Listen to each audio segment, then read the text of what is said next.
driver says they knock about everything in sight and make dreadful noises as they move about. It sounds most frightening.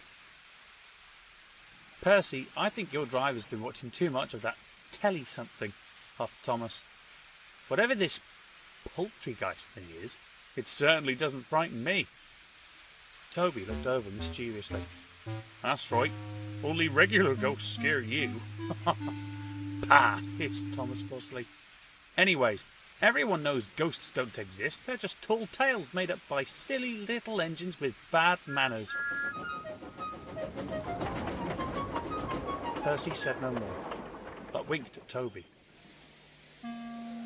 Unfortunately, Percy's talk of poltergeists meant that word about his ghost train joke went around again, much to Thomas's annoyance. Halloween's coming soon, said the station master at Farquhar. Careful you don't get frightened by the ghost engine again. Thomas was most indignant. This branch line has a penchant for telling the most unamusing jokes. That Percy is much too big for his wheels, fumed Thomas to Mavis later that day. Quite so, agreed Mavis, who had grown fed up with Percy's rather colourful criticisms of her shunting. Perhaps we should teach him a lesson. Well, whatever it is, it'll have to be a good one, frowned Thomas. It's hard to teach Percy anything with how stubborn he is. Then Thomas overheard some workmen exchanging ghost stories, and the more he listened, the more his frown shifted into a devious smile.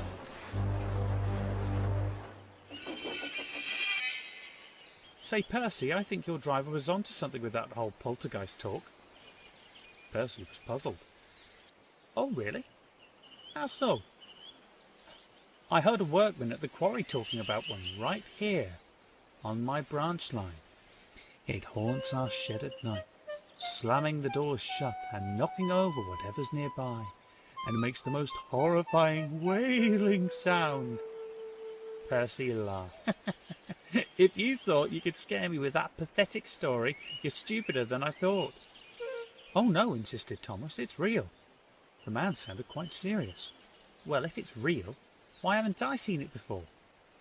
No one knows who it is, when it comes out, or why, said Thomas. All they know is that sometimes things happen that can't be explained otherwise. Well, whatever this poltergeist is, I'm not scared of it, boasted Percy. We'll see about that, chuckled Thomas. That night, Percy was delayed at the harbour, and he arrived back at the shed late. The other engines were still busy, and he was all alone. Stupid Thomas, muttered Percy, thinking he could scare me with that rubbish poltergeist story. There's no such thing. As if to goad the spirit, he began to moan and groan in a spooky fashion. Where are you, ghosts? Come and get me. I'm not afraid.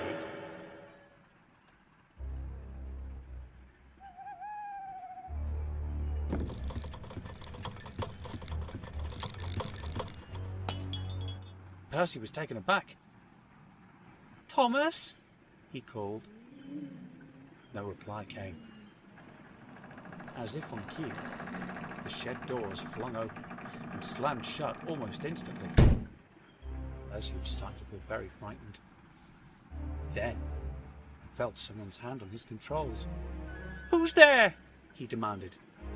No one replied. Slowly, Percy began to roll out of the shed.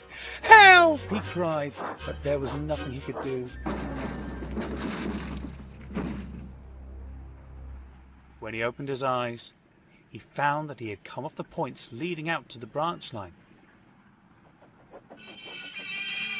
At that moment, Thomas and Mavis arrived. Percy, what happened? You let your driver into me cab and derailed me, that's what! Exclaimed Percy crossly. Thomas was puzzled. But driver's right here. Then, who was at my controls? Percy trailed off, a horrified look of realization on his face. Thomas understood.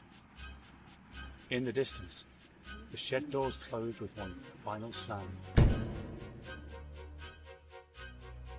the yard once again fell into total silence.